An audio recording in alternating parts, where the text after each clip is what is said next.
Bem, mais uma vez damos graças a Deus por tudo. Mais uma vez estamos aqui trazendo a poderosa e santa palavra de Deus. E realmente, ouvintes, amados que estão aqui presentes, os que estão um pouco longe, mas creio que a voz está chegando aí também. Que realmente o nome do Senhor seja glorificado e engrandecido sempre, porque Ele é bom e o diabo não presta. E realmente, ouvintes, quero trazer aqui uma palavra, está escrita aqui no Evangelho de Jesus, segundo escreveu Mateus capítulo 24, versículo 3, diz assim a palavra de Deus. No Monte das Oliveiras, achava-se Jesus assentado, quando se aproximaram dele os discípulos, em particular, e lhe pediram: dize-nos, quando sucederão estas coisas? E que sinal verá da tua vinda e da consumação do século? E ele lhe respondeu: vede que ninguém vos engane, porque virão muitos em meu nome dizendo: eu sou Cristo, e enganarão a muitos. E certamente ouvireis falar de guerras e rumores de guerras. Não vos assusteis, porque é necessário assim acontecer, mas ainda não é o fim. Porquanto se levantará nação contra nação, reino contra reino. Haverá fomes, pestes e terremotos em vários lugares. Porém tudo isto é o princípio das dores. Então sereis atribulados e vos matarão, sereis odiados de todas as nações por causa do meu nome. Nesse tempo muitos vão se escandalizar, trair e odiar uns aos outros. Levantar-se-ão muitos falsos profetas e enganarão a muitos. E por se multiplicar a iniquidade, o amor de muitos se esfriará. Aquele, porém, que perseverar até o fim, será salvo. E será pregado este evangelho do reino de Deus por todo o mundo, para testemunhar a todas as nações. E então virá o fim. Louvado seja o nome do Senhor. Realmente, amado, a gente vê nesse texto que ele já está se cumprindo já há muito tempo já. Esse capítulo de Mateus 24, ele já anda se cumprindo já há muito tempo. E realmente a volta do Filho de Deus se aproxima. É como no dia desse eu vi porque realmente Deus, quando Ele quer usar, Ele usa tanto o cristão como também o ímpio. E um jovem lá na Praça São João Luís, um rapaz desviado dos caminhos de Deus, que estava realmente endemoniado, Deus usou ele para falar lá com o povo lá na praça. Ele disse assim: ó pessoal, ouçam a palavra de Deus, se convertam a Jesus, porque eu penso e acredito que não vai demorar 50 anos para que Jesus venha arrebatar a sua igreja. Oh, aleluia, eu creio também nisso, que está muito próximo.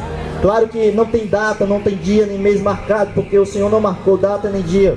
Porque se Ele tivesse marcado data, seria muito fácil.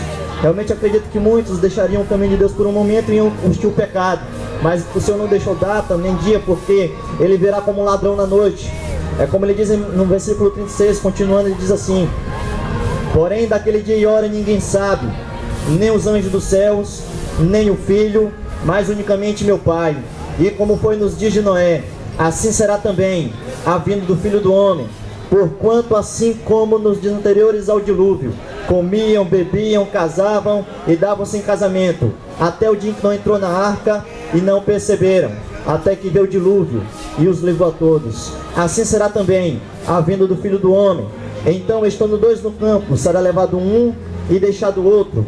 Estando duas moendo no moinho, será levada uma e deixada outra. Vigiai, pois, porque não sabeis a que hora há de vir o vosso Senhor.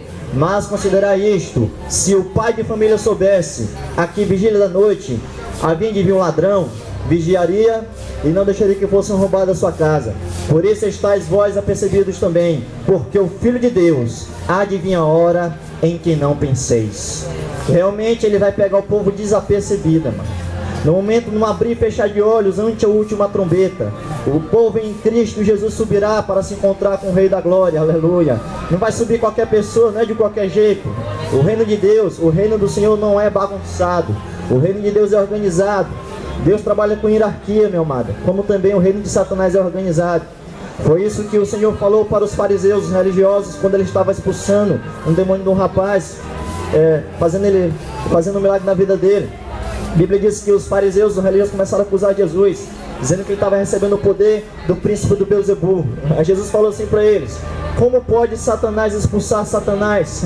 Se ele fizer isso, ele está dividido contra si mesmo, e sua casa não subsistirá. Mas se eu expulso o demônio pelo dedo de Deus, é porque é chegado o reino dos céus. E realmente o Senhor está dizendo aqui que o reino também de Satanás é organizado, meu amado. Ele não trabalha com aparência, você não vai ver ele não. Ele trabalha nas escondidas, ele é espírito. Não vá pensando que você vai ver ele, porque ele é espírito. E o próprio Senhor diz, está escrito lá em Jó capítulo 1, versículo 6, porque as pessoas podem se perguntar o que é que ele anda fazendo. Ele não é onipresente, ele não pode estar em todo lugar da terra ao mesmo tempo. Só Deus que é onipresente, onisciente, onipotente.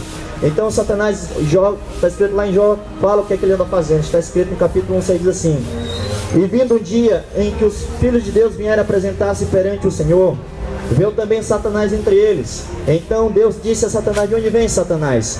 E Satanás falou para o Senhor: Senhor, eis que estava rodeando a terra e passeando por ela. É isso que ele está fazendo, meu amado. Ele está rodeando a terra e passeando por ela. E ele é o comandante dos demônios.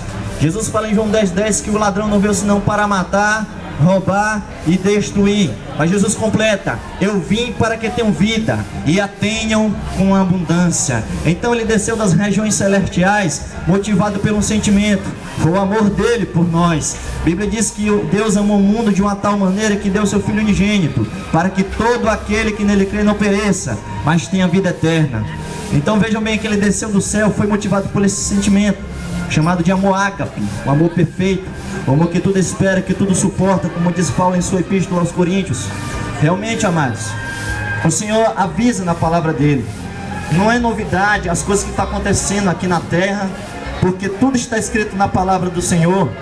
Quem se surpreende com os acontecimentos aí no mundo, guerras, sedições, doenças, pestes e muitas outras coisas que estão acontecendo, fome, tudo Jesus falou há 2000 anos atrás, lá no Monte das Oliveiras. Ele, como homem, ao mesmo tempo como Deus, numa revelação poderosa, ele começa a mostrar para os seus apóstolos o futuro da raça humana. E realmente esta manhã de domingo aqui é dia de salvação. Realmente a gente não sabe o dia de amanhã. As pessoas ficam deixando passar as oportunidades que Deus dá. Aqui é uma oportunidade que Deus está te dando. Foi como ontem eu estava dentro do coletivo, e quando eu estava indo no ônibus ali pro centro, uma senhora começou a puxar conversa comigo. E ela falando muito de Deus, eu percebi que ela era uma pessoa de Deus. Só que ela disse para mim que era uma mulher desviada, estava desviada dos caminhos de Deus. Aí eu comecei a falar para ela: volta para Jesus, porque Jesus vai voltar, volta para Ele. Ela disse: não, hoje não, agora não. E quem foi que disse que a gente sabe o dia de amanhã? Talvez Jesus pode voltar agora. Nós estamos aqui nesse mercado pregando o Evangelho, e Ele possa levar agora a sua igreja para a eternidade, ou talvez mais tarde, ou talvez no começo dessa semana, a gente não sabe. Por isso eu digo, meu amado, se arrependa, produz frutos dignos de arrependimento, porque o dia está chegando. E se você não se arrepender, se você não confessar Jesus como único, eterno e salvador, você não tem parte com Deus. O único caminho, a única porta de acesso ao Pai se chama Jesus Cristo. Ele é a ponte que liga a Deus. O véu do templo se rasgou de alto a baixo, e Jesus rasgou o véu do templo para que a gente pudesse ter acesso a Deus por meio dele. É por meio do sangue de Jesus, o sangue que realmente foi derramado no Calvário. Nós estamos aqui todos os domingos para te levar ao Calvário, para tu ver o Senhor lá no Gólgota, que foi crucificado, aleluia. Ele derramou o sangue dele lá, muitos estavam vendo como um derrotado. O povo judeu estava vendo como um derrotado, um coitado, mas não, amado. Diante dos olhos de Deus, ele estava como um leão da tribo de Judá. Ao mesmo tempo, o cordeiro e leão, como ele é visto na Bíblia. Então preste bem atenção. O Senhor te convida esta manhã, porque o arrebatamento vai acontecer. Paulo diz assim em 1 Tessalonicenses, capítulo 4, versículo 3, assim, Paulo: não quero, porém, irmãos, que sejais ignorantes acerca dos que já dormem, para que não vos entristeçais como os demais, que não têm esperança. Porque se cremos que Jesus morreu e ressuscitou, assim também os que Jesus dormem, Deus os tornará a trazer com ele. Dizemos, pois, isto pela palavra do Senhor, que nós, os que ficarmos vivos para a vinda do Senhor, não precederemos os que dormem. Porque o mesmo Senhor descerá do céu com alarido, e com voz de arcanjo, e com a trombeta de Deus. E os que morrerem em Cristo ressuscitarão primeiro. Depois nós, os que ficarmos vivos, seremos arrebatados juntamente com eles nas nuvens, a encontrar o Senhor nos ares, e assim estaremos para sempre com o Senhor. Portanto, consolai-vos uns aos outros com estas palavras. Realmente o Senhor deu uma revelação poderosa para Paulo. O povo de Tessalonicenses queria saber como é que ia acontecer, como é que Jesus ia voltar. E pela revelação tremenda do Espírito Santo, o Espírito Santo mostra para ele como vai acontecer a volta de Jesus. E esse futuro agora nosso que estamos vivendo, amados. Lá no passado eles estavam esperando, mas não era naquele passado. Pode ser hoje, nesse presente, nesse futuro próximo. Por isso digo para você, como Jesus fala, produza frutos dignos de arrependimento. Entrega a tua vida para Jesus, que é o autor e consumador da nossa salvação. Porque ele fala em João 6,37, ele diz, Jesus: tudo o que o Pai me dá, virá a mim. E o que vem a mim, de maneira nenhuma, eu lançarei fora. Lá em João 15,5, ele diz assim, Jesus, sem mim nada podereis fazer. Realmente o homem sem Jesus, sem Deus, ele não pode fazer nada nessa terra.